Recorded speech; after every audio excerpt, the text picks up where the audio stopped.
Guru Sahib JIO. Satnam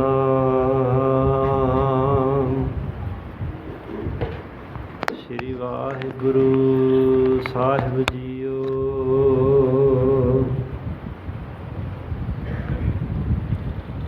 ਸ੍ਰੀ ਨਾਨਕ ਪਦ ਪੰਕਜ ਬੰਦਨਾ, ਪਦ ਪੰਕਜ ਬੰਦਨਾ।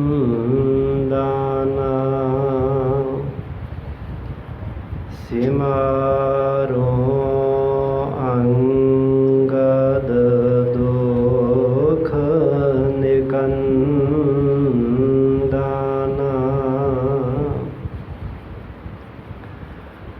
ਅਮਰਦਾਸ ਗੁਰ ਹਿਰਦੈ ਧਿਆਵੋ, ਹਿਰਦੈ ਧਿਆਵੋ। ਸ਼੍ਰੀ ਗੁਰੂ ਰਾਮਦਾਸ ਗੁਣ ਗਾਵੋ।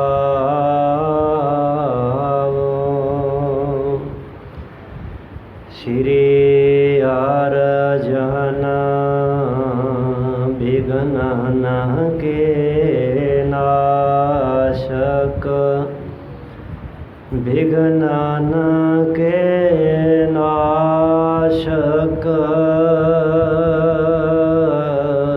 ਸ਼੍ਰੀ ਗੁਰ ਹਰਗੋਬਿੰਦ ਸ਼ੋਭ ਸਮਤ ਪ੍ਰਕਾਸ਼ਕ।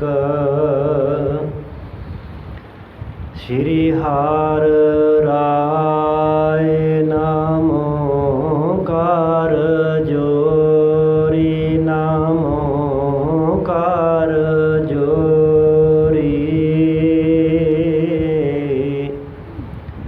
ਸ਼੍ਰੀ ਗੁਰ ਹਰਿਕ੍ਰਿਸ਼ਨ ਮਨਾਏ ਬਹੋਰੀ। ਸ਼੍ਰੀ ਤੇਗ ਬਹਾਦਰ ਪਰਮ ਕਿਰਪਾਲਾ, ਪਰਮ ਕਿਰਪਾਲਾ।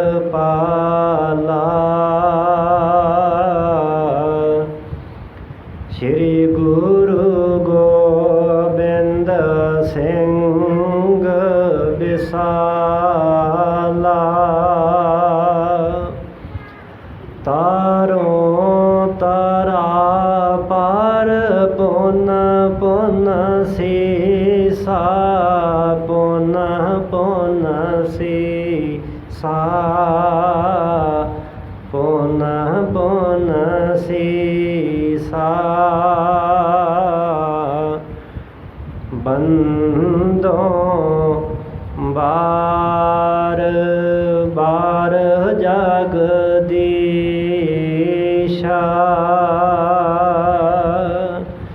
ਜਿਸ ਮਹਿ ਅੰਮ੍ਰਿਤ ਗਿਆਨ ਹੈ।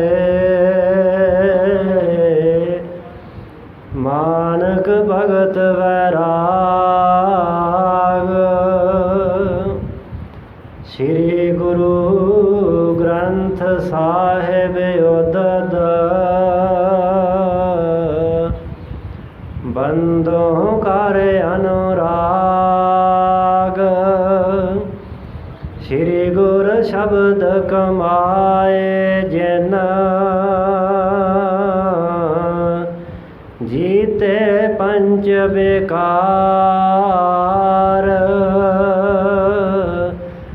ਤਿਨ ਸੰਤਨ ਕਉ ਬੰਦਨਾ। ਸਿਰ ਚਰਨਨ ਪਰ ਤਾਰ, ਏਕ ਓੰਕਾਰਾ ਸਤਿਗੁਰੂ। ਤਿਹ ਪ੍ਰਸਾਦ ਸਚ ਹੋਏ। ਵਾਹਿਗੁਰੂ ਜੀ ਕੀ ਫਤਿਹ ਹੈ। ਬਿਘ विघ्न विनाशन सोए। वाहिगुरु जी की फतेह है, विघ्न विनाशन सोए। सतनाम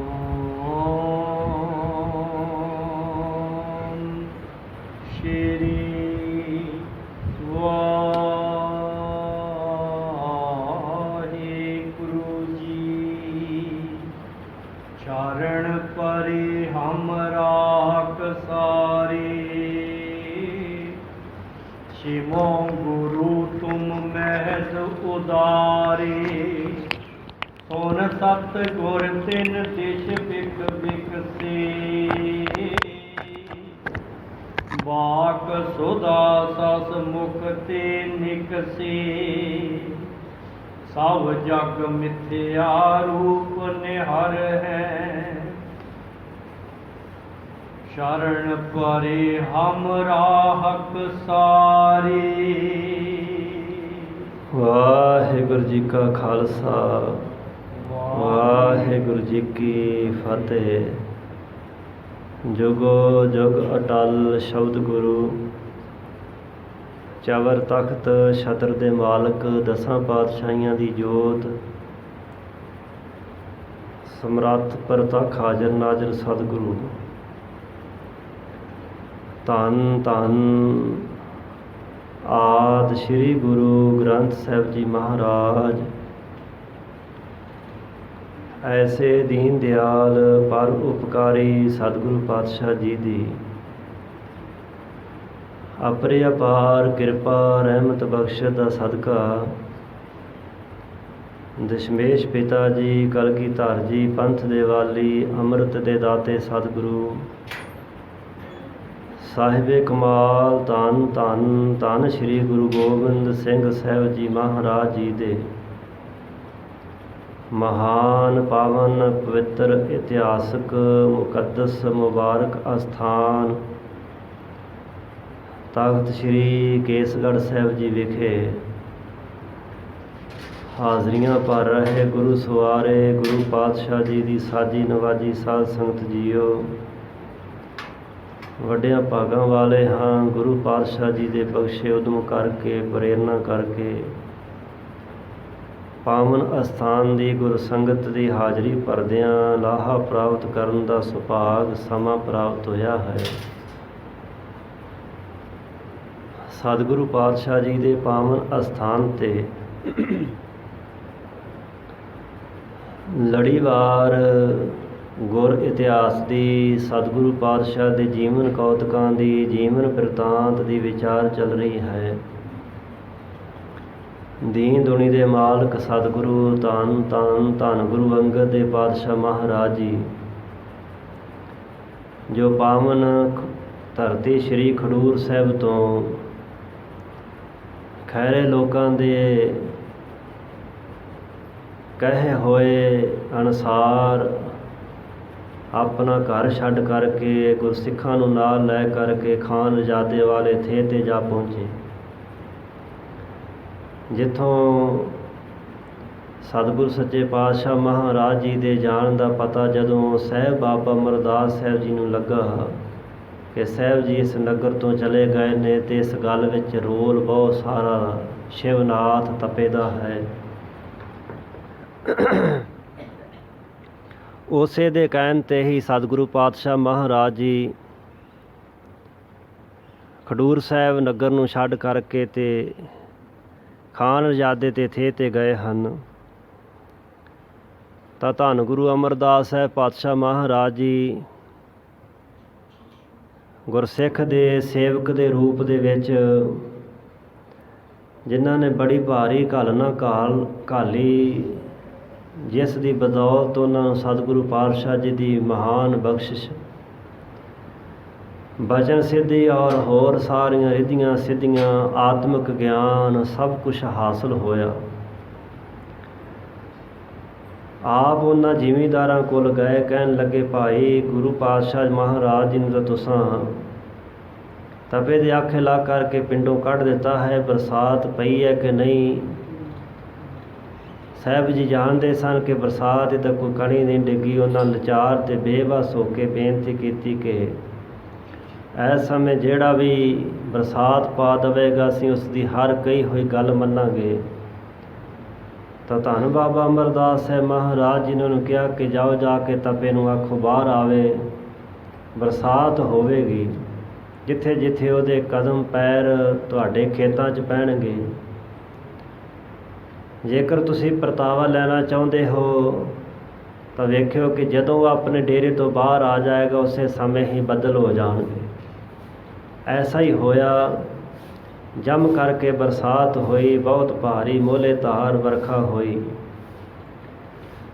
ਸੋ ਇਸ ਖਿੱਚਾ ਧੋਈ ਦੇ ਵਿੱਚ ਤਪਾ ਜਿਹੜਾ ਸੀ ਉਹ ਚੱਲ ਵਸਿਆ, ਉਹਦਾ ਅੰਤ ਹੋ ਗਿਆ। ਕਿਉਂਕਿ ਸਾਹਿਬਾਂ ਨੇ ਕਿਹਾ ਸੀ ਕਿ ਜਿਹੜੇ ਖੇਤ ਵਿੱਚ ਦੀ ਹੱਡ ਪਸਲੀ ਦਾ ਅੰਗ ਪ੍ਰਤੰਗ ਜਾਏਗਾ ਉੱਥੇ ਭਾਰੀ ਬਰਸਾਤ ਹੋਵੇਗੀ। ਅਤੇ ਮੀਂਹ ਵੀ ਪਹਿਲੇ ਇਸੇ ਤਰ੍ਹਾਂ ਹੀ ਪੈ ਰਿਹਾ ਸੀ ਜਿਵੇਂ ਸਾਹਿਬਾਂ ਕਿਹਾ ਸੀ, ਪਰ ਉਹਦੀ ਮੌਤ ਹੁੰਦਿਆਂ ਸਾਰ ਹੀ ਇੱਕ ਸਾਰ ਬੱਦਲ ਘੁਲ ਕੇ ਬਹੁਤ ਭਾਰੀ ਮੀਂਹ ਵਰਿਆ, ਜਿਸ ਕਰਕੇ ਆਸੇ ਪਾਸੇ ਸਾਰੇ ਥਾਵਾਂ 'ਤੇ ਜਲ ਥਲ ਹੋ ਗਈ। ਲੋਕ ਸਾਰੇ ਬੜੇ ਖੁਸ਼ ਹੋਏ ਕਿ ਸਤਿਗੁਰੂ ਪਾਤਸ਼ਾਹ ਮਹਾਰਾਜ ਜੀ ਦੇ ਸੇਵਕ ਵੀ ਕਰਨੀ ਵਾਲੇ ਹਨ, ਬਚਨ ਦੇ ਬਲੀ ਨੇ। ਇਹ ਸਾਰਾ ਕੌਤਕ ਵਰਤਾ ਕੇ ਸਾਹਿਬ ਬਾਬਾ ਅਮਰਦਾਸ ਸਾਹਿਬ ਮਹਾਰਾਜ ਜੀ ਆਪਣੇ ਸਵਾਮੀ ਮਾਲਕ ਧੰਨ ਗੁਰੂ ਅੰਗਦ ਦੇਵ ਪਾਤਸ਼ਾਹ ਮਹਾਰਾਜ ਜੀ ਦੇ ਪਾਸ ਖਾਨ ਰਜਾਦੇ ਦੇ ਥੇ 'ਤੇ ਪਹੁੰਚੇ, ਜਿੱਥੇ ਜਾ ਕਰਕੇ ਦਰਸ਼ਨ ਕੀਤੇ, ਨਮਸਕਾਰ ਕੀਤੀ, ਪਰ ਸਾਹਿਬਾਂ ਨੇ ਬੁਰਾ ਮਨਾਉਂਦਿਆਂ ਪਿੱਠ ਕਰ ਲਈ। ਵਾਰ-ਵਾਰ ਅੱਗੇ ਹੋ ਕੇ ਨਮਸਕਾਰ ਕੀਤੀ। 4 ਵਾਰੀ ਗੁਰੂ ਪਾਤਸ਼ਾਹ ਮਹਾਰਾਜ ਨੇ ਆਪਣਾ ਮੁੱਖ ਮੰਡਲ ਘੁਮਾ ਲਿਆ, ਮੁੱਖ ਫੇਰ ਲਿਆ, ਪਿੱਠ ਕਰ ਲਈ।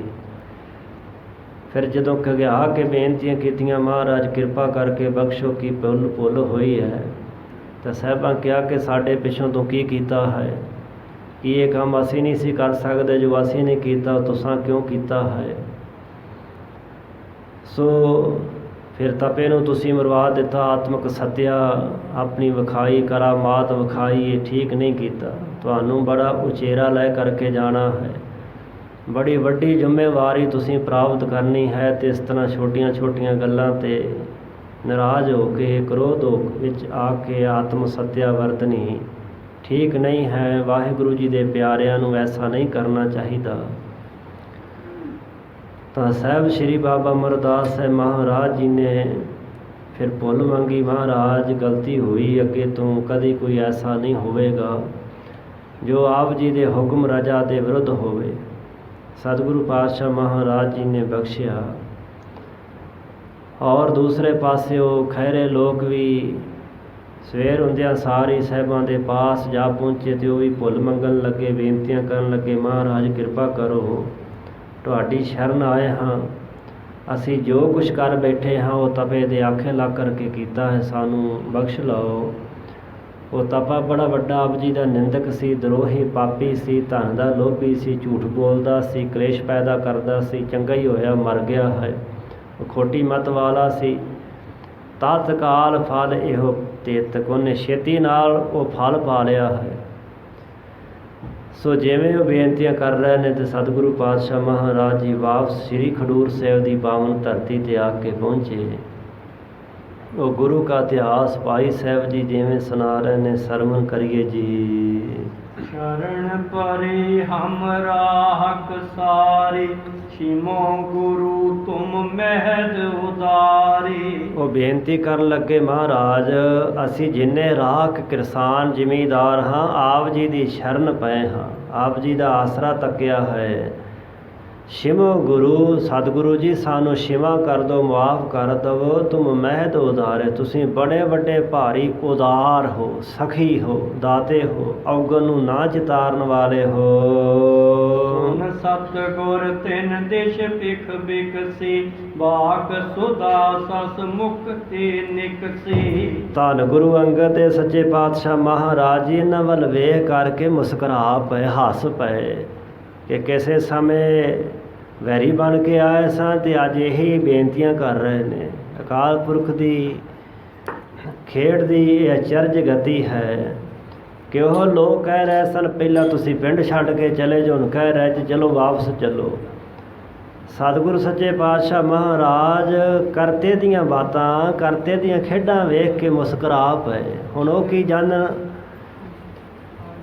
ਔਰ ਸੁਧਾ ਵਰਗੇ ਬਾਕ ਸੁਧਾ, ਅੰਮ੍ਰਿਤ ਵਰਗੇ ਬਾਕ ਬਚਨ, ਸੱਸ ਮੁਖ ਤੇ ਨਿਕਸੇ, ਚੰਦਰਮਾ ਸਰੀਖੇ ਮੁਖੜੇ ਤੋਂ ਅੰਮ੍ਰਿਤ ਸਰੂਪ ਬਚਨ ਪ੍ਰਗਟ ਹੋਏ। ਸਾਹਿਬ ਗੁਰੂ ਸੱਚੇ ਪਾਤਸ਼ਾਹ ਜੀ ਆਖਣ ਲੱਗੇ, ਸਭ ਜਗ ਮਿਥਿਆ ਰੂਪ ਨਿਹਰੈ, ਹਮ ਕਾਹੂ ਸੰਗ ਬੈਰ ਨ ਕਰੈ। ਸਤਿਗੁਰੂ ਪਾਤਸ਼ਾਹ ਕਹਿਣ ਲੱਗੇ, ਭਲਿਓ ਲੋਕੋ, ਜਿਹੜਾ ਸਾਰਾ ਜਗ ਸੰਸਾਰ ਹੈ ਨਾ, ਸਾਨੂੰ ਤਾਂ ਮਿਥਿਆ ਰੂਪ ਨਿਹਰੈ, ਇਹ ਮਿਥਿਆ ਰੂਪ ਦਿਸਦਾ ਹੈ, ਮਿਥਿਆ ਰੂਪ ਪ੍ਰਤੀਤ ਹੁੰਦਾ ਹੈ।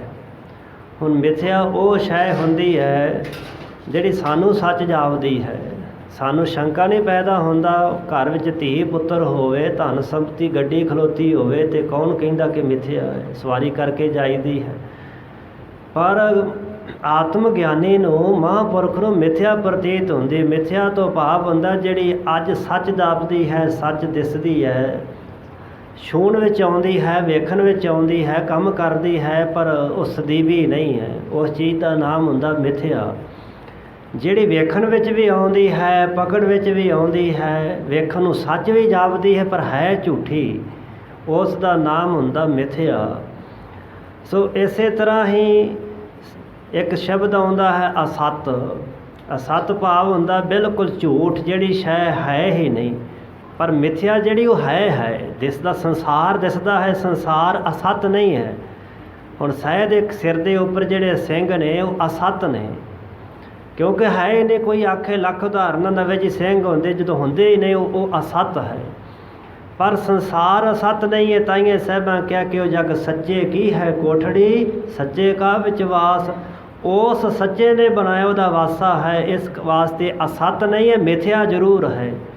ਮਿਥਿਆ ਤੋਂ ਭਾਵ ਹੈ ਕਿ ਜਿਹੜਾ ਜਾਪਦਾ ਸੱਚ ਹੈ, ਵੇਖਣ ਨੂੰ ਸੱਚ ਪ੍ਰਤੀਤ ਹੁੰਦਾ ਪਰ ਸਦੀਵੀ ਸੱਚ ਨਹੀਂ ਹੈ, ਉਹ ਸ਼ੈ ਮਿਥਿਆ ਹੈ।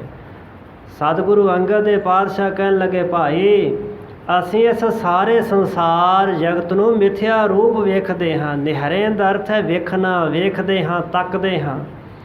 ਹਮ ਕਾਹੂ ਸੰਗ ਵੈਰ ਨਾ ਕਰੇ, ਅਸੀਂ ਕਿਸੇ ਨਾਲ ਨਹੀਂ ਵੈਰ ਕਰਦੇ। ਬਾਣੀ ਵਿੱਚ ਹੈ ਮੈਂ ਬਚਨ ਲਿਖੇ ਨੇ, ਸਭ ਕੋ ਮੀਤ ਹਮ ਆਪਨ ਕੀਨਾ, ਹਮ ਸਭਨਾ ਕੇ ਸਾਜਨ। ਨਾ ਕੋ ਮੇਰਾ ਦੁਸ਼ਮਨ ਰਹਾ, ਨਾ ਹਮ ਕਿਸਕੇ ਬੈਰਾਈ, ਨਾ ਮੈਂ ਕਿਸੇ ਦਾ ਵੈਰੀ ਤੇ ਨਾ ਕੋਈ ਮੇਰਾ ਦੁਸ਼ਮਣ ਹੈ। ਸਾਹਿਬ ਸੱਚੇ ਪਾਤਸ਼ਾਹ ਕਹਿਣ ਲੱਗੇ, ਅਸੀਂ ਕਿਸੇ ਨਾਲ ਕੋਈ ਕਦੀ ਵੈਰ ਭਾਵ ਨਹੀਂ ਕਰਨਾ ਕਰਦੇ।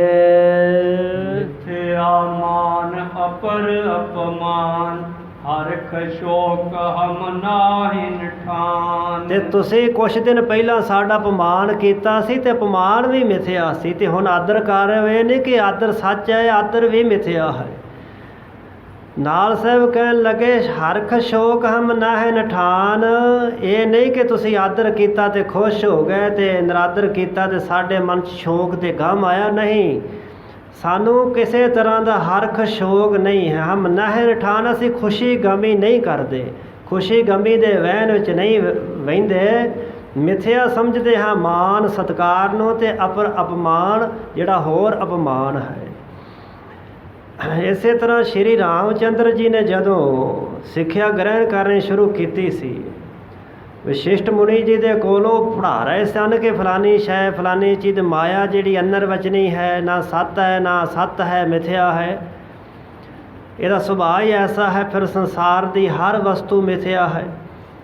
ਤੇ ਸ਼੍ਰੀ ਰਾਮ ਚੰਦਰ ਜੀ ਨੇ ਇਹਦਾ ਪ੍ਰੈਕਟੀਕਲ ਕਰਨ ਵਾਸਤੇ ਕਿ ਵਾਕਿਆ ਹੀ ਜੋ ਪੜ੍ਹਾ ਰਹੇ, ਜੋ ਕਹਿੰਦੇ ਸੱਚ ਹੈ, ਇਹ ਵੇਖਣ ਵਾਸਤੇ ਜਦੋਂ ਵਸ਼ਿਸ਼ਟ ਮੁਨੀ ਜੀ ਤੁਰੇ ਆ ਰਹੇ ਸਨ, ਉਹਨਾਂ ਨੇ ਅੱਗੋਂ ਇੱਕ ਮਸਤ ਹਾਥੀ ਛੱਡ ਦਿੱਤਾ। ਉਹ ਮਸਤ ਹਾਥੀ ਵਸ਼ਿਸ਼ਟ ਮੁਨੀ ਜੀ ਨੂੰ ਮਾਰਨ ਵਾਸਤੇ ਦੌੜਿਆ।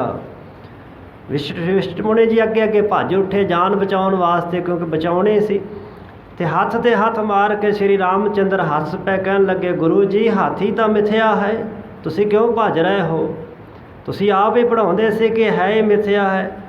ਤੇ ਉਹ ਕਹਿਣ ਲੱਗੇ, ਰਾਮ ਚੰਦਰ ਫਿਰ ਤੈਨੂੰ ਇਹ ਕਿਹਨੇ ਦੱਸਿਆ ਕਿ ਮੇਰਾ ਭੱਜਣਾ ਸੱਚ ਹੈ? ਭੱਜਣਾ ਵੀ ਮਿਥਿਆ ਹੈ। ਜੇਕਰ ਹਾਥੀ ਮਿਥਿਆ ਨਾ, ਤੇ ਮੇਰੀ ਦੌੜ ਵੀ ਮਿਥਿਆ ਹੈ, ਮੇਰਾ ਭੱਜਣਾ ਵੀ ਮਿਥਿਆ ਹੈ। ਇਹਨੂੰ ਤੂੰ ਸੱਚ ਕਿਵੇਂ ਸਮਝਦਾ ਹੈ?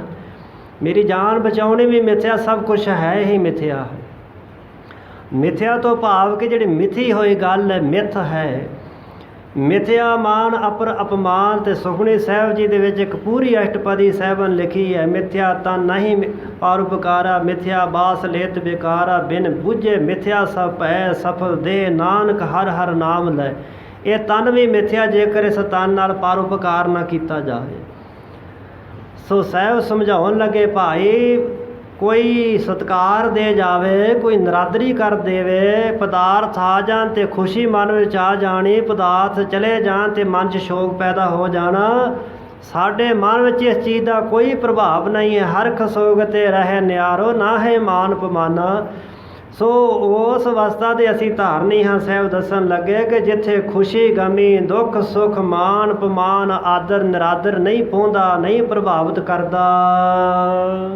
ਕਰੈ ਕਰਮ ਜਸ ਤਸ ਫਲ ਪਾਵੇ, ਬੁਰਾ ਭਲਾ ਨਿਸ਼ਫਲ ਨਹਿ ਜਾਵੇ। ਪਰ ਇਹ ਅਕਾਲ ਪੁਰਖ ਵਾਹਿਗੁਰੂ ਜੀ ਦੇ ਘਰ ਦਾ ਅਟਲ ਨਿਯਮ ਹੈ। ਇਹ ਉਹਦੇ ਘਰ ਦਾ ਅਦਲ ਹੈ, ਇਹ ਉਹਦੇ ਘਰ ਦਾ ਨਿਆਂ ਹੈ ਕਿ ਜਿਹੋ ਜਿਹਾ ਵਿਅਕਤੀ ਕੋਈ ਕਰਮ ਕਰਦਾ ਨਾ, 10 ਫਲ ਪਾਵੇ, ਉਹਦਾ ਫਲ ਜ਼ਰੂਰ ਪਾ ਲੈਂਦਾ ਹੈ। ਹਾਂ, ਸਮਾਂ ਘੱਟ ਵੱਧ ਲੱਗ ਸਕਦਾ ਹੈ, ਭਲਾ ਹੋਵੇ ਜਾਂ ਬੁਰਾ ਹੋਵੇ, ਨਿਸ਼ਫਲ ਨਹਿ ਜਾਵੇ, ਉਹ ਵਿਅਰਥ ਨਹੀਂ ਜਾਂਦਾ।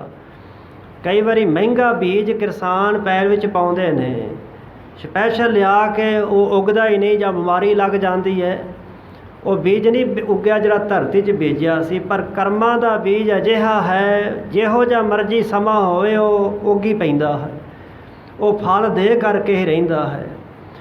ਸੋ ਸਾਹਿਬ ਸਮਝਾਉਣ ਲੱਗੇ, ਭਾਈ ਭਾਵੇਂ ਕੋਈ ਬੁਰਾ ਕਰੇ ਭਾਵੇਂ ਕੋਈ ਭਲਾ ਕਰੇ, ਜਿਹੋ ਜਿਹੇ ਕਿਸੇ ਨੇ ਕਰਮ ਕੀਤੇ ਨੇ, ਖੇਤ ਸਰੀਰ ਜੋ ਬੀਜਿਆ ਸੋ ਅੰਤ ਖਲੋਆ ਆਏ, ਆਪੇ ਬੀਜ ਆਪੇ ਹੀ ਖਾਓ। ਆਪੇ ਮਨੁੱਖ ਬੀਜਦਾ ਹੈ, ਆਪੇ ਹੀ ਉਸ ਦਾ ਫਲ ਭੋਗਦਾ ਹੈ। ਇਸ ਵਾਸਤੇ ਇਹ ਜਿਹੜਾ ਕਰਮਾਂ ਦਾ ਬੀਜ ਹੈ, ਇਹ ਕਦੀ ਨਿਸ਼ਫਲ ਤੇ ਵਿਅਰਥ ਨਹੀਂ ਜਾਂਦਾ।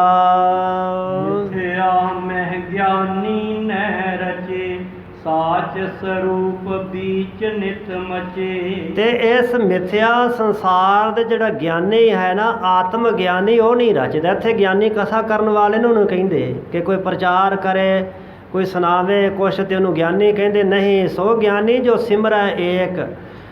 ਸੋ ਜਿਹੜਾ ਆਤਮ ਗਿਆਨੀ ਮਹਾਂਪੁਰਸ਼ ਹੈ ਨਾ, ਉਹ ਸੰਸਾਰ ਨੂੰ ਮਿਥਿਆ ਸਮਝ ਲੈਂਦਾ ਹੈ ਤੇ ਮਿਥਿਆ ਸਮਝ ਕਰਕੇ ਉਹਦੇ ਵਿੱਚ ਰਚਦਾ ਨਹੀਂ ਹੈ।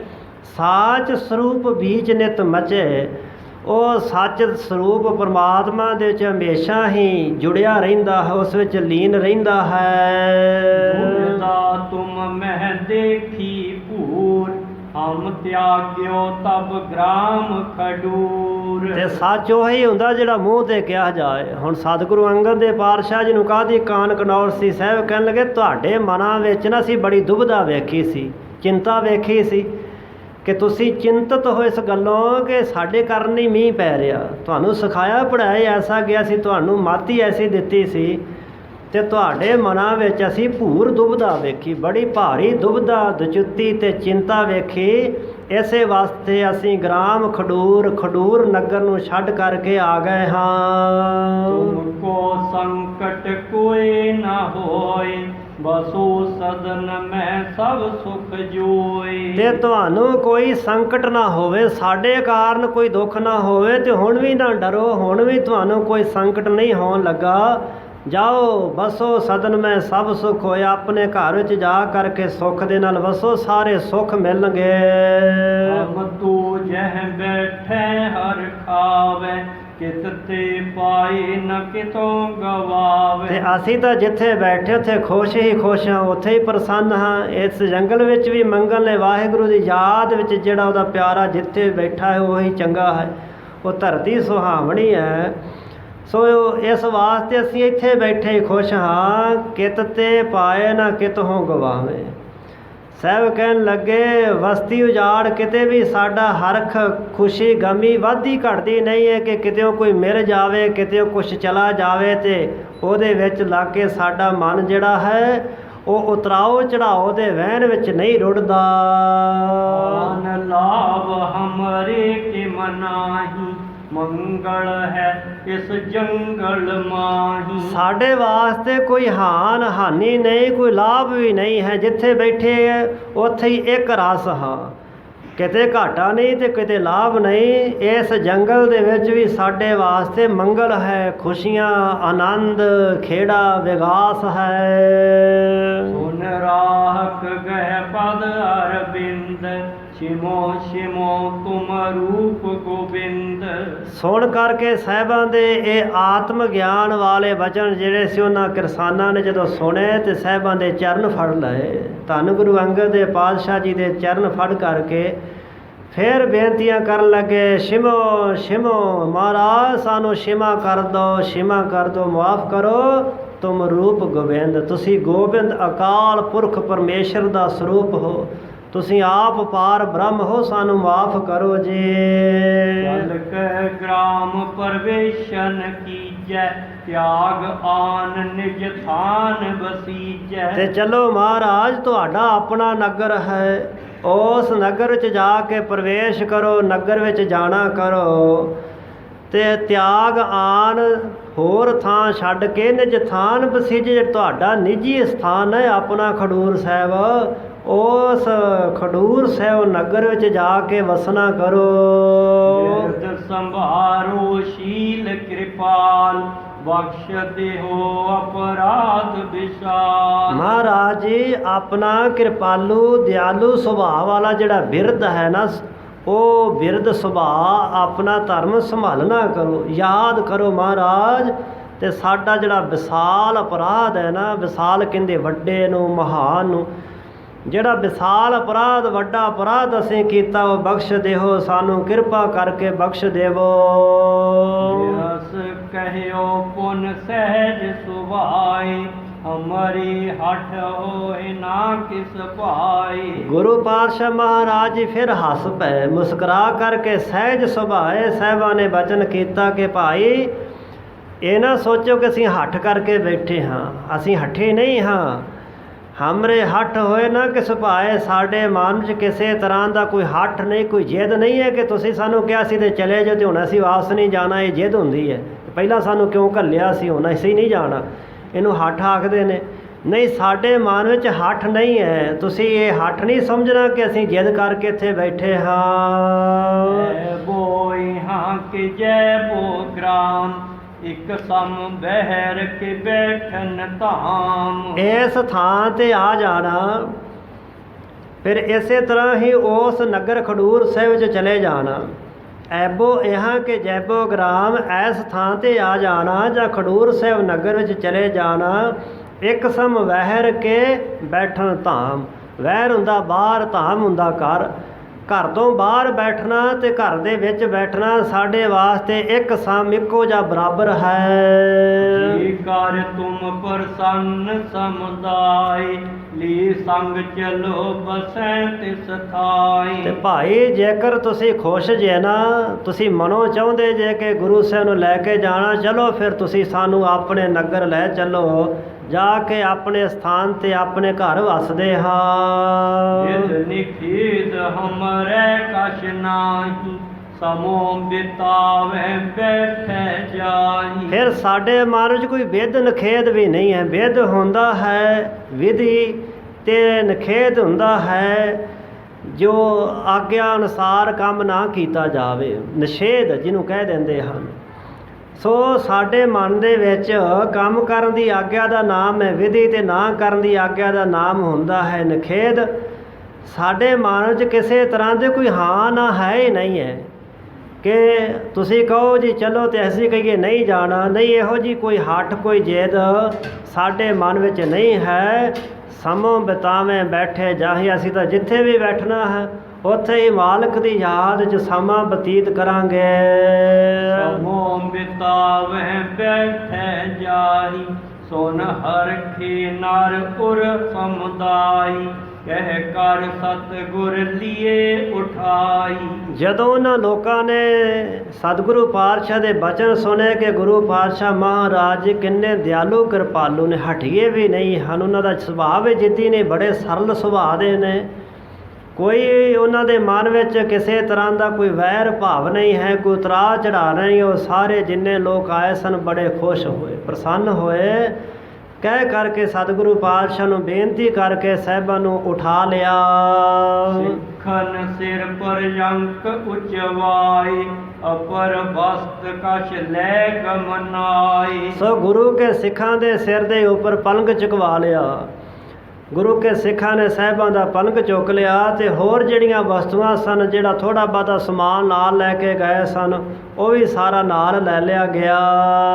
ਸ੍ਰੀ ਅੰਗਦ ਕੇ ਸੰਗ ਸਿਧਾਰੀ, ਸਿੱਖ ਜਾਟ ਸਗਲੇ ਪਰਵਾਰੀ। ਇਸ ਤਰ੍ਹਾਂ ਪਰ ਵਸਤ ਕਛ ਲੈ ਗਮਨਾਏ, ਗਮਨਾਏ ਕਹਿੰਦੇ ਚੱਲ ਪਏ, ਤੁਰ ਪਏ। ਧੰਨ ਗੁਰੂ ਅੰਗਦ ਦੇ ਪਾਤਸ਼ਾਹ ਮਹਾਰਾਜ ਜੀ ਦੇ ਪਿੱਛੇ ਪਿੱਛੇ, ਜਿੱਧਰ ਗੁਰੂ ਜਾਏਗਾ ਸਿੱਖ ਵੀ ਉੱਧਰ ਜਾਣਗੇ। ਸੋ ਜਿੰਨੇ ਉਹ ਜਾਟ ਜੱਟ ਸਨ, ਖਹਿਰੇ ਜੱਟ, ਖਡੂਰ ਨਿਵਾਸੀ ਤੇ ਹੋਰ ਸਾਰੇ ਗੁਰੂ ਕੇ ਸਿੱਖ ਸਤਿਗੁਰੂ ਪਾਤਸ਼ਾਹ ਮਹਾਰਾਜ ਜੀ ਦੇ ਸਾਰੇ ਹੀ ਨਾਲ ਨਾਲ ਹੋ ਤੁਰੇ ਹਨ। ਮਾਰਗ ਚਲੇ ਆਏ ਗੁਰ ਸੁਆਮੀ, ਸਮਝਿਤ ਆਨੰਦ ਅੰਤਰ ਜਾਮੀ। ਖਾਨ ਰਜਾਦੇ ਦੇ ਥੇ ਤੋਂ ਸਤਿਗੁਰੂ ਸੱਚੇ ਪਾਤਸ਼ਾਹ ਧੰਨ ਗੁਰੂ ਅੰਗਦ ਸਾਹਿਬ ਜੀ ਖਡੂਰ ਸਾਹਿਬ ਨਗਰ ਨੂੰ ਵਾਪਸ ਨੇ, ਆਪਣੇ ਨਗਰ ਨੂੰ। ਉਹ ਨਗਰ ਫੇਰ ਵਸਾਇਆ ਫੇਰਵਾਨ ਸਤਿਗੁਰ ਖਡੂਰ। ਜਿਸ ਨਗਰ ਨੂੰ ਸਤਿਗੁਰੂ ਪਾਤਸ਼ਾਹ ਨੇ ਵਸਾਇਆ, ਉਸ ਨਗਰ ਵੱਲ ਨੂੰ ਸੁਆਮੀ ਸਤਿਗੁਰੂ ਮਹਾਰਾਜ ਚੱਲੇ ਆ ਰਹੇ ਨੇ, ਜਿਨ੍ਹਾਂ ਦਾ ਚਿੱਤ ਜਿਹੜਾ ਨਾ ਸਮ ਹੈ, ਆਨੰਦ ਦੇ ਵਿੱਚ ਹਨ। ਸਮ ਚਿੱਤ ਆਨੰਦ ਅੰਤਰ ਜਾਮੀ। ਚਿੱਤ ਵਿੱਚ ਬੜਾ ਆਨੰਦ ਹੈ, ਆਨੰਦ ਦੇ ਨਾਲ ਚਿੱਤ ਭਰਿਆ ਹੈ। ਦਿਲਾਂ ਦੀਆਂ ਜਾਣਨ ਵਾਲੇ ਸਤਿਗੁਰੂ ਪਾਤਸ਼ਾਹ ਮਹਾਰਾਜ ਇੱਕ ਰਸਤੇ 'ਚ ਤੁਰੇ ਆ ਰਹੇ ਹਨ। ਪੰਥ ਵਿਖੇ ਭੈਰੋ ਪੁਰ ਗ੍ਰਾਮ, ਕੀਓ ਭੱਲੇ ਕੋ ਤਹਿ ਧਾਮ। ਚਲਦਿਆਂ ਚਲਦਿਆਂ ਰਸਤੇ ਵਿੱਚ ਇੱਕ ਨਗਰ ਆਇਆ। ਉਸ ਨਗਰ ਦਾ ਨਾਮ ਹੈ ਭੈਰੋਪੁਰ। ਅੱਜ ਵੀ ਉਹ ਨਗਰ ਹੈ, ਉਹਦਾ ਉਹੀ ਨਾਮ ਹੈ। ਭਾਈ ਸਾਹਿਬ ਕਹਿੰਦੇ ਇੱਥੇ ਇੱਕ ਖੀਓ ਭੱਲੇ ਨਾਮ ਦਾ ਇੱਕ ਗੁਰਮੁਖ ਗੁਰਸਿੱਖ ਰਹਿੰਦਾ ਸੀ। ਤਵਾਰੀਖ ਗੁਰੂ ਖਾਲਸਾ ਦੇ ਕਰਤਾ ਭਾਈ ਸਾਹਿਬ ਗਿਆਨੀ ਗਿਆਨ ਸਿੰਘ ਜੀ ਨੇ ਇਸ ਗੁਰਸਿੱਖ ਦਾ ਨਾਮ ਲਿਖਿਆ ਭਾਈ ਖੇਮਾ। ਭਾਈ ਸਾਹਿਬ ਜੀ ਨੇ ਖੀਓ ਲਿਖਿਆ ਹੈ। ਅੱਖਰਾਂ ਦਾ ਇੱਕ ਦਾ ਹੀ ਫਰਕ ਹੈ। ਉਹਨਾਂ ਖੇਮਾ, ਭਾਈ ਸਾਹਿਬ ਨੇ ਖੀਓ। ਭੱਲਿਆਂ ਦੀ ਕੁਲ ਦਾ ਵਿਅਕਤੀ ਸੀ। 70 ਸਾਲ ਦੀ ਉਮਰ ਹੋ ਚੁੱਕੀ ਸੀ। ਘਰ ਵਿੱਚ ਦੇ ਸੰਤਾਨ ਨਹੀਂ ਸੀ। ਦੋਵੇਂ ਨੇ ਵਿਆਹ ਵੀ ਕਰਵਾਏ ਸਨ, ਫਿਰ ਵੀ ਘਰ ਵਿੱਚ ਸੰਤਾਨ ਨਾ ਹੋਈ। ਬੜਾ ਪਰਉਪਕਾਰੀ ਦਾਨੀ ਸੁਭਾਅ ਦਾ ਸੀ। ਇਹਦੇ ਮਨ ਵਿੱਚ ਇੱਛਾ ਫੁਰੀ ਸੀ, ਗੁਰੂ ਪਾਤਸ਼ਾਹ ਮਹਾਰਾਜ ਜੀ ਨੂੰ ਲੰਗਰ ਪ੍ਰਸ਼ਾਦ ਦੁਆਰਾ ਸੇਵਾ ਕਰਾਂ, ਘਰ ਚਰਨ ਪਵਾਵਾਂ ਤੇ ਸਾਹਿਬ ਕਿਰਪਾ ਕਰ ਦੇਣ। ਸੰਕਲਪ ਬਣਿਆ ਸੀ। ਸੋ ਸੰਕਲਪ ਸਤਿਗੁਰੂ ਪਾਤਸ਼ਾਹ ਮਹਾਰਾਜ ਨੇ ਕਿਸੇ ਬਹਾਨੇ ਪੂਰਾ ਕਰਨਾ ਸੀ। ਉਹ ਹੁਣ ਖੇਡ ਬਣ ਗਈ। ਗੁਰੂ ਸਾਹਿਬ ਜੀ ਆ ਰਹੇ ਸਨ ਤੇ ਅੱਗੋਂ ਇਹ ਸਤਿਗੁਰੂ ਪਾਤਸ਼ਾਹ ਜੀ ਨੂੰ ਮਿਲਿਆ। ਇਸ ਦਾ ਘਰ ਜਿਹੜਾ ਸੀ, ਭਾਈ ਸਾਹਿਬ ਕਹਿੰਦੇ ਭੈਰੋਪੁਰ ਨਗਰ ਦੇ ਵਿੱਚ ਇਸ ਖੀਓ ਭੱਲੇ ਦਾ ਘਰ ਸੀ। ਆਗਵਨ ਸਤਿਗੁਰੂ ਕੀਰਾ, ਮਿਲਿਓ ਆਨ ਕਰ ਭਾਉ ਕਨੀਰਾ। ਗੁਰੂ ਪਾਤਸ਼ਾਹ ਦਾ ਆਗਮਨ ਆਉਣਾ ਜਾਣ ਕਰਕੇ, ਉਸ ਰਸਤੇ ਤੋਂ ਲੰਘਣਾ ਜਾਣ ਕਰਕੇ, ਅੱਗੋਂ ਆ ਕਰਕੇ ਕਨੇਰਾ ਭਾਉ ਬਹੁਤਾ ਪ੍ਰੇਮ ਕਰਕੇ ਗੁਰੂ ਸਾਹਿਬ ਨੂੰ ਆਣ ਮਿਲਿਆ। ਮੋਹ ਬਿਨਤੀ ਜੁਤ ਬੰਧਨ ਕਰੀ, ਕਹਿਤ ਭਇਓ ਸਫਲੀ ਇਹ ਘਰੀ। ਬੜੀਆਂ ਬੇਨਤੀਆਂ ਦੇ ਜੁੱਤ ਸਮੇਤ ਮੱਥਾ ਟੇਕਿਆ, ਸਾਹਿਬਾਂ ਦੀ ਮਹਿਮਾ ਕੀਤੀ ਤੇ ਕਹਿਣ ਲੱਗਾ, ਮਹਾਰਾਜ ਆ ਜਿਹੜੀ ਘੜੀ ਨਾ ਸਫਲੀ ਘੜੀ ਹੈ। ਘੜੀ ਕਹਿੰਦੇ ਨੇ 24 ਮਿੰਟ ਦੇ ਸਮੇਂ ਨੂੰ। ਮਹਾਰਾਜ ਜਦੋਂ ਆਪ ਜੀ ਦੇ ਦਰਸ਼ਨ ਕੀਤੇ ਨੇ, ਇਸ ਘੜੀ ਇਸ ਸਮੇਂ, ਇਹ ਸਮਾਂ ਬੜਾ ਭਾਰੀ ਸਫਲਾ ਸਮਾਂ ਹੈ। ਇਹ ਉੱਤਮ ਸਮਾਂ ਹੈ। ਸਫਲੀ ਦਾ ਅਰਥ ਕੀ? ਸਹਿਤ ਫਲੀ ਦਾ ਅਰਥ ਹੈ ਫਲ ਦੇਣ ਵਾਲੀ। ਉਹ ਘੜੀ, ਉਹ ਪਾ ਲਓ ਸਮਾਂ ਜਿਹੜਾ ਸਾਰੇ ਫਲਾਂ ਨੂੰ ਦੇ ਦੇਵੇ ਨੂੰ ਕਹਿੰਦੇ ਨੇ ਸਫਲ ਘੜੀ, ਸਫਲ ਸਮਾਂ। ਮਹਾਰਾਜ ਇਹ ਸਮਾਂ ਬੜਾ ਹੀ ਸਫਲ ਹੈ। ਕੋ ਆਪ ਮੈਂ ਲਿਆਉ ਆਹਾਰਾ, ਅਚਵੋ ਕਰਨਾ ਕਰਿਓ ਦਾਰਾ। ਮਹਾਰਾਜ ਕੋ ਸਮਾਂ ਆਪ ਜੀ ਮੇਰੇ ਨਗਰ 'ਚ ਪੜਾ ਲਾਓ, ਇੱਥੇ ਟਿਕੋ। ਮੈਂ ਆਹਾਰਾ ਭੋਜਨ ਲੈ ਕਰਕੇ ਆਉਂਦਾ ਹਾਂ ਤੇ ਆਪ ਕਰਨਾ ਕਰੋ ਉਦਾਰਾ। ਹੈ ਦਾਤਾ ਸਖੀ ਸੁਭਾਅ ਵਾਲੇ ਸਤਿਗੁਰੂ ਪਾਤਸ਼ਾਹ ਜੀ, ਕਿਰਪਾ ਕਰਕੇ ਮੇਰਾ ਲਿਆਂਦਾ ਹੋਇਆ ਭੋਜਨ ਛਕ ਕੇ ਪ੍ਰਵਾਨ ਕਰਿਓ। ਰਾਉ रंक को परखत कोई न, संसार जानत हो तुम दोए न। ਮਹਾਰਾਜ ਆਪ ਜੀ ਦਾ ਸੁਭਾਅ ਐਸਾ ਹੈ ਕਿ ਕਿਸੇ ਗਰੀਬ ਅਮੀਰ ਨੂੰ ਨਹੀਂ ਵੇਖਦੇ ਕਿ ਗਰੀਬ ਇਹਦੇ ਘਰੋਂ ਨਹੀਂ ਭੋਜਨ ਛਕਣਾ ਨਹੀਂ। ਤੁਹਾਡੇ ਵਾਸਤੇ ਰਾਓ ਰਾਜਾ ਤੇ ਰੰਕ ਕੰਗਾਲ ਗਰੀਬ ਜਿਹੜਾ ਨਾ ਇੱਕੋ ਜਿਹੇ ਨੇ। ਤੁਸੀਂ ਇਸ ਗੱਲ ਦੀ ਨਹੀਂ ਪਰਖ ਕਰਦੇ। ਸੰਸਰ ਜਾਣਤ ਹੋ ਤੁਮ ਦੋਏ ਨ, ਦੋਵਾਂ ਨੂੰ ਤੁਸੀਂ ਬਰਾਬਰ ਸਮਝਦੇ ਹੋ। ਭਾਉ ਬਿਲੋ ਕੋ ਭੋਜਨ ਖਾਤੇ, ਲਾਲੋ ਘਰ ਸ਼੍ਰੀ ਨਾਨਕ ਜਾਤੇ। ਮਹਾਰਾਜ ਤੁਸੀਂ ਤਾਂ ਭਾਓ ਪ੍ਰੇਮ ਵੇਖ ਕੇ ਭੋਜਨ ਛਕਦੇ ਹੋ, ਨਾ ਤੁਸੀਂ ਜਾਤ ਪਾਤ ਵੇਖਦੇ ਹੋ, ਨਾ ਤੁਸੀਂ ਗਰੀਬੀ ਅਮੀਰੀ ਵੇਖਦੇ ਹੋ। ਜਿਵੇਂ ਸਾਹਿਬ ਧੰਨ ਗੁਰੂ ਨਾਨਕ ਦੇ ਸੱਚੇ ਪਾਤਸ਼ਾਹ ਮਹਾਰਾਜ ਭਾਈ ਲਾਲੋ ਜੀ ਦੇ ਘਰ ਵਿੱਚ ਜਾ ਕਰਕੇ ਉਸ ਭਾਈ ਲਾਲੋ ਨੂੰ ਨਿਵਾਜਦੇ ਹਨ। ਨਿਜ ਬਾਹਜ ਬੈਸਨ ਕੀ ਤਜ ਕੈ, ਸ਼ੂਦਰ ਸਦਨ ਮਹਿ ਅਜਵਤ ਰਜ ਕੈ। ਦੇਜ ਜਿਹੜੇ ਪੰਡਤ ਖੱਤਰੀ ਸਨ ਬਾਜ, ਇਸੇ ਤਰ੍ਹਾਂ ਹੀ ਬਾਜ ਖੱਤਰੀ ਤੇ ਦੇਜ ਜਿਹੜੇ ਪੰਡਤ ਬ੍ਰਾਹਮਣ ਸਨ, ਵੈਸ਼ਨੂ ਸਨ, ਇਹਨਾਂ ਤਿੰਨਾਂ ਹੀ ਆਸ਼ਰਮਾਂ ਦੇ ਲੋਕਾਂ ਨੂੰ ਛੱਡ ਕਰਕੇ ਖੱਤਰੀ ਬ੍ਰਾਹਮਣ ਸ਼ੂਦ ਵੈਸ਼, ਇਹ ਜਿਹੜੇ ਤਿੰਨ ਵਰਨ ਸਨ, ਇਹਨਾਂ ਨੂੰ ਤਿੰਨਾਂ ਨੂੰ ਛੱਡ ਕਰਕੇ ਸ਼ੂਦਰ ਸਦਨ ਮੈਂ ਅਜਵਤ ਰੱਜ ਗਏ। ਸ਼ੂਦਰ ਭਾਈ ਲਾਲੋ ਦੇ ਘਰ ਵਿੱਚ ਰੱਜ ਕਰਕੇ ਭੋਜਨ ਛਕਿਆ, ਪ੍ਰਸ਼ਾਦਾ ਛਕਿਆ। ਉਤੀ ਭੀਲਨੀ ਜਾਤ ਸਨਾਤ, ਰਾਮਚੰਦਰ ਤਿਸ ਕੇ ਫਲ ਖਾਤ। ਸੋ ਉਹ ਭੀਲਣੀ ਜਾਤ ਦੀ ਜਿਹੜੀ ਸਨਾਤ ਕਹਿੰਦੇ ਨੇ ਨੀਵੀਂ ਜਾਤ ਨੂੰ, ਰਹਿਰਾ ਸਾਹਿਬ ਜੀ ਦੇ ਵਿੱਚ ਇਹ ਸ਼ਬਦ ਅਸੀਂ ਨਿਤਾਂ ਪ੍ਰਤੀ ਪੜ੍ਹਦੇ ਹਾਂ, ਨਾਨਕ ਨਾਵੇ ਬਾਜ ਸਨਾਤ। ਸਨਾਤ ਕਹਿੰਦੇ ਨੀਵੀਂ ਜਾਤੀ ਵਾਲੇ ਨੂੰ, ਜਿਹੜਾ ਨਾਮ ਤੋਂ ਟੁੱਟਾ ਸਾਹਿਬ ਕਹਿੰਦੇ ਉਹ ਨੀਵੀਂ ਜਾਤ ਵਾਲਾ ਹੈ। ਉਸ ਤਰ੍ਹਾਂ ਕਰਮ ਕਰਕੇ ਤਾਂ ਜਾਤਾਂ ਬਣੀਆਂ ਹਨ। ਹੋਤੀ ਭੀਲਣੀ ਹੋਤੀ ਸੀ, ਭੀਲਣੀ ਜਾਤੀ ਦੀ ਇੱਕ ਸਨਾਤ ਨੀਵੀਂ ਜਾਤੀ ਜਿਸ ਨੂੰ ਦੀ ਸਮਝੀ ਜਾਂਦੀ ਸੀ। ਸ਼੍ਰੀ ਰਾਮਚੰਦਰ ਜੀ ਨੇ ਕਹਿੰਦੇ ਉਸ ਦੇ ਝੂਠੇ ਫਲ ਬੇਰ ਛਕੇ ਸਨ। ਕਹਿ ਸਤਿਗੁਰ ਗ੍ਰਾਮ ਟਿਕਾਈ, ਸਦਨ ਆਹਾਰ ਤਿਆਰ ਕਰਵਾਏ। ਤੇ ਮਹਾਰਾਜ ਆਪ ਜੀ ਗਰੀਬ ਨਵਾਜ ਹੋ, ਆਪ ਜੀ ਗਰੀਬਾਂ ਨੂੰ ਪਾਲਦੇ ਹੋ, ਗਰੀਬਾਂ ਦਾ ਸਤਿਕਾਰ ਕਰਦੇ ਹੋ, ਅਦਬ ਕਰਦੇ ਹੋ।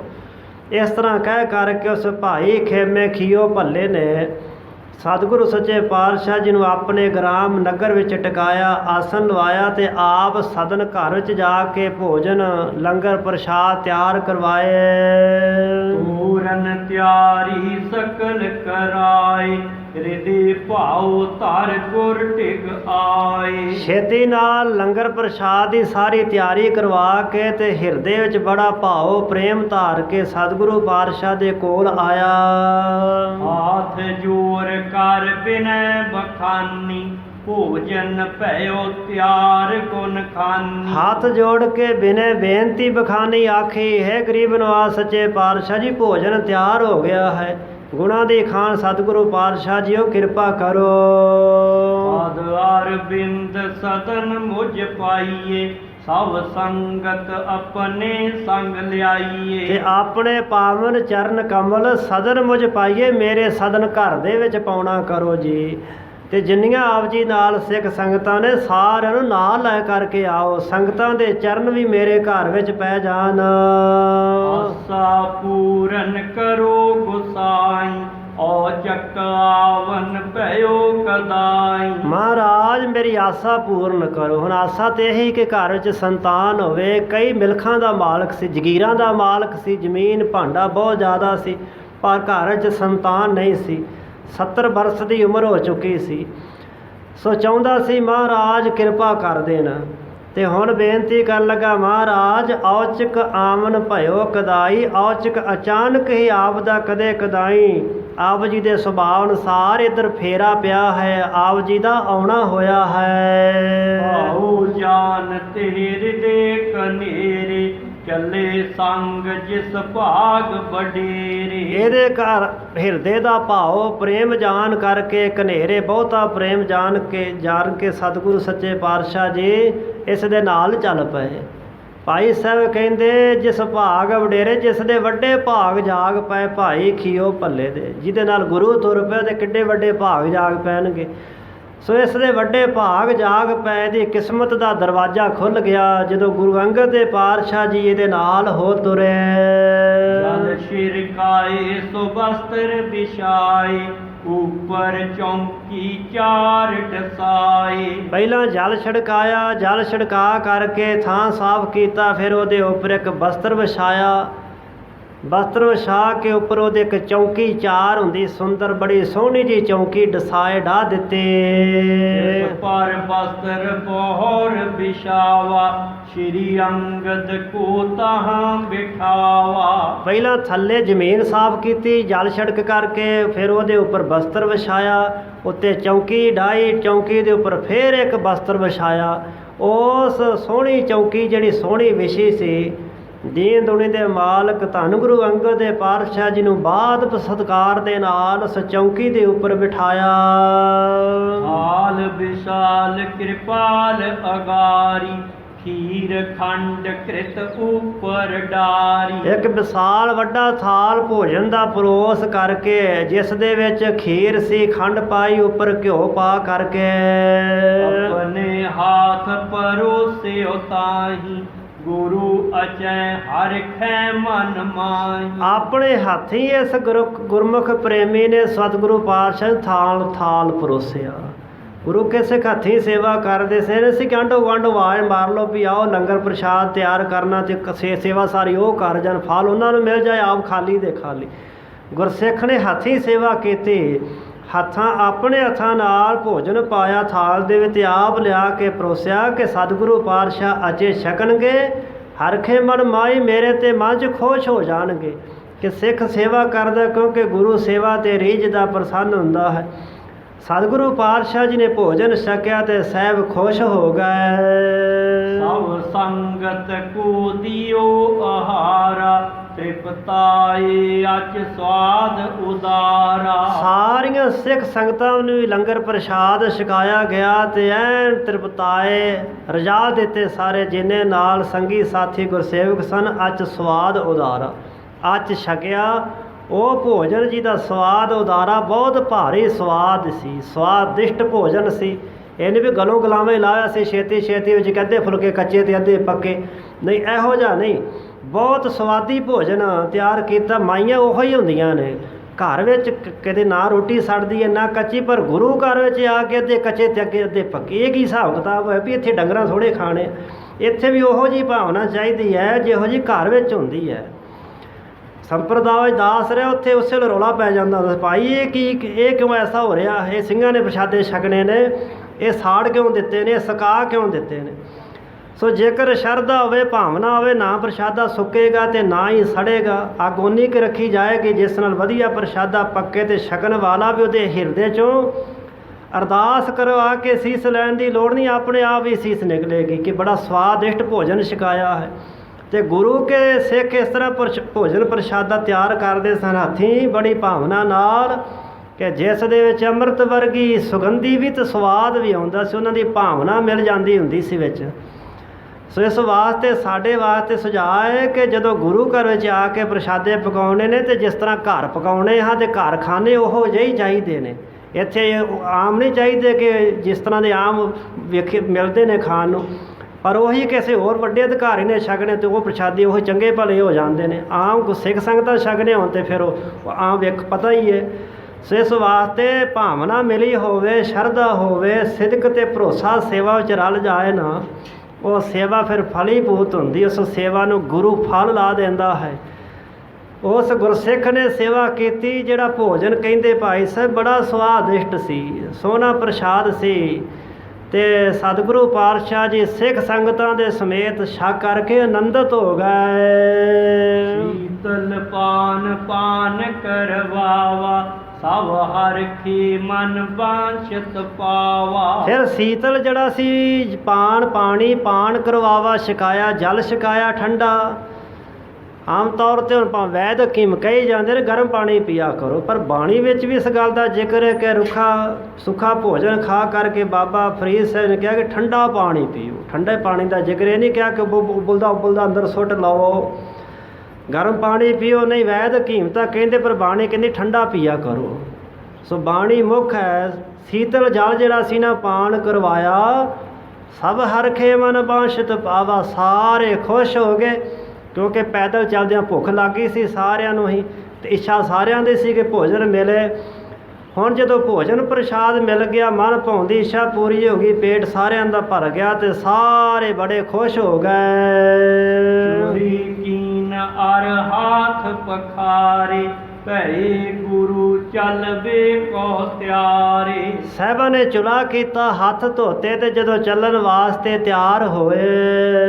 ਅਬ ਸ਼੍ਰੀ ਅਮਰ ਦਿਓ ਵਰਤਾਉ, ਹੋਏ ਸੰਤਤ ਬਤਾਉ ਬੜ ਸੁਖ ਪਾਉ। ਇੱਥੇ ਹੁਣ ਸਤਿਗੁਰੂ ਅੰਗਦ ਦੇਵ ਪਾਤਸ਼ਾਹ ਨੇ ਆਪ ਅਰਦਾਸ ਕਰਵਾਈ ਸਾਹਿਬ ਸ਼੍ਰੀ ਬਾਬਾ ਅਮਰਦਾਸ ਜੀ ਦੇ ਕੋਲੋਂ।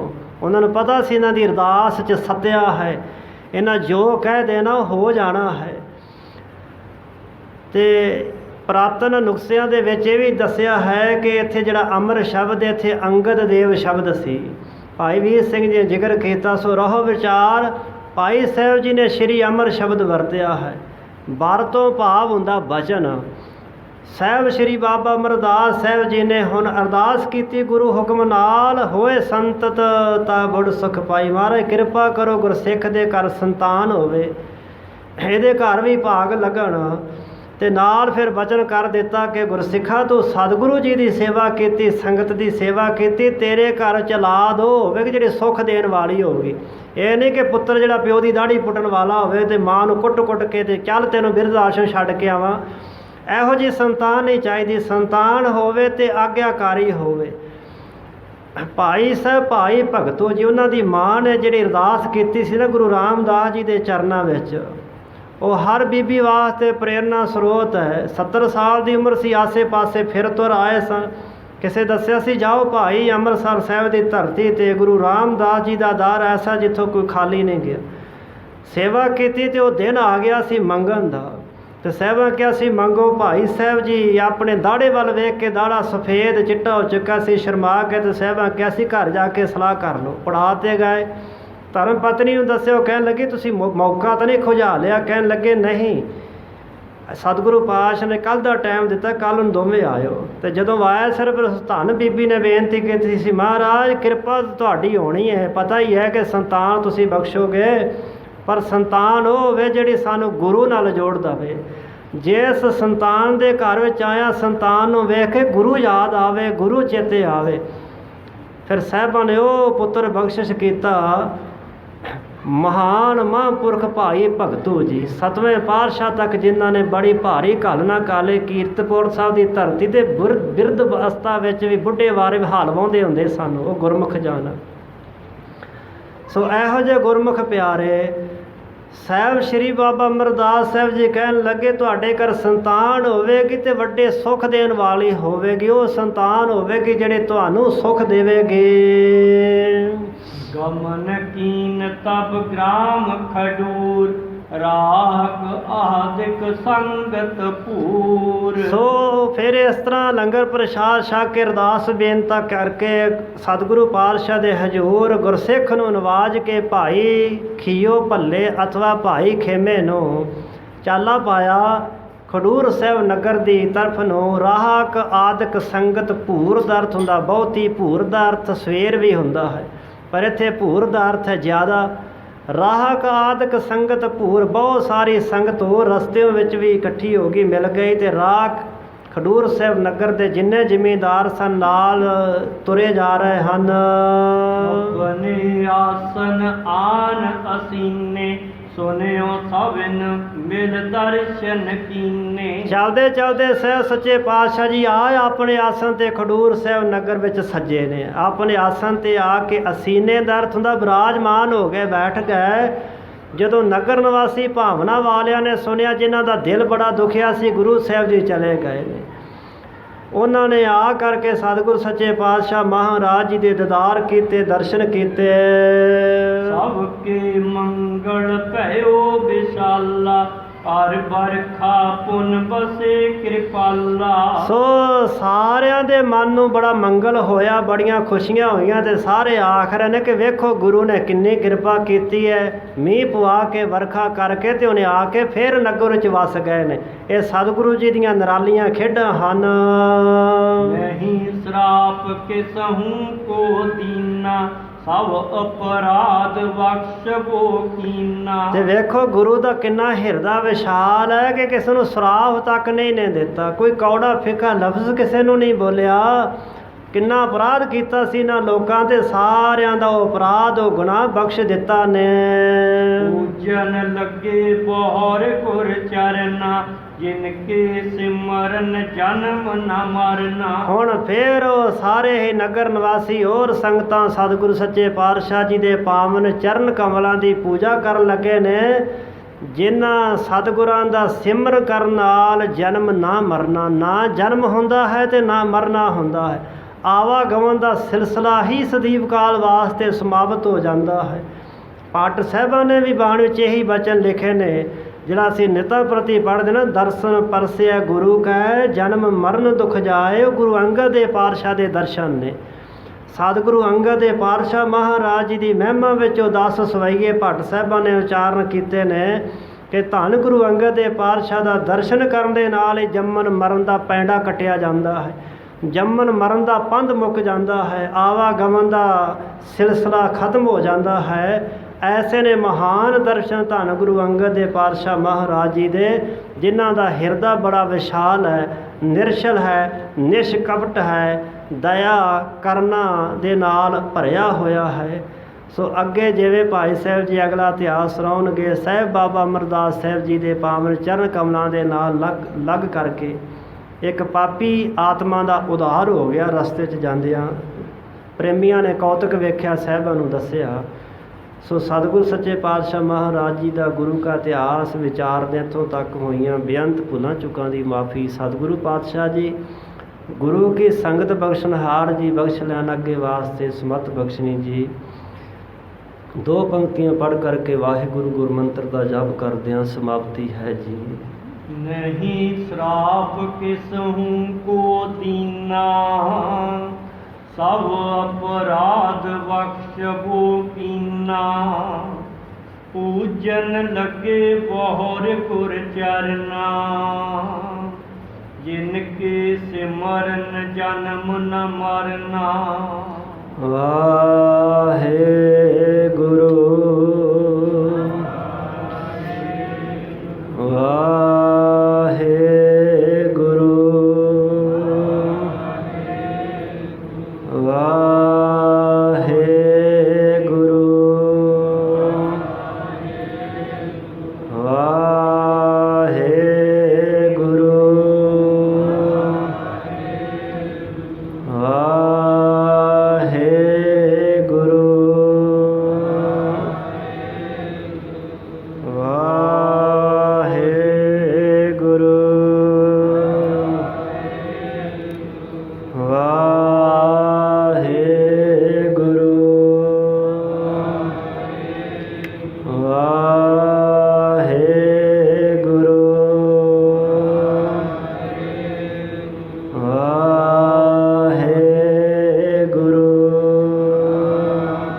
ਵਾਹਿਗੁਰੂ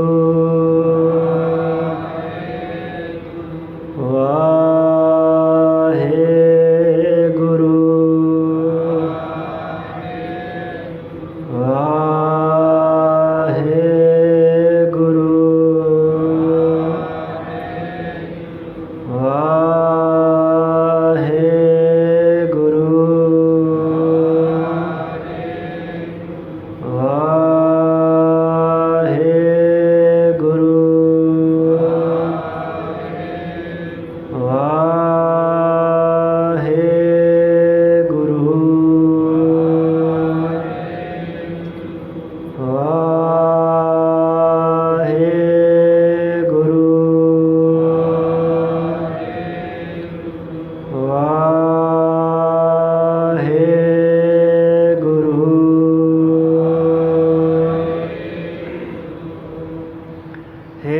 अच्युत हे पार ब्रह्म अविनाशी अविनाश हे पूर्ण हे सर्व में दुख पंजन गुणतास हे संगी हे निरंकार हे निर्गुण सब ठीक हे गोविंद हे गुण निदान जाके सदा विवेक हे अपरंपर हार हारे है पीहो मन हे संत कै सदा संग नेदारा आधार हे ठाकुर दास रो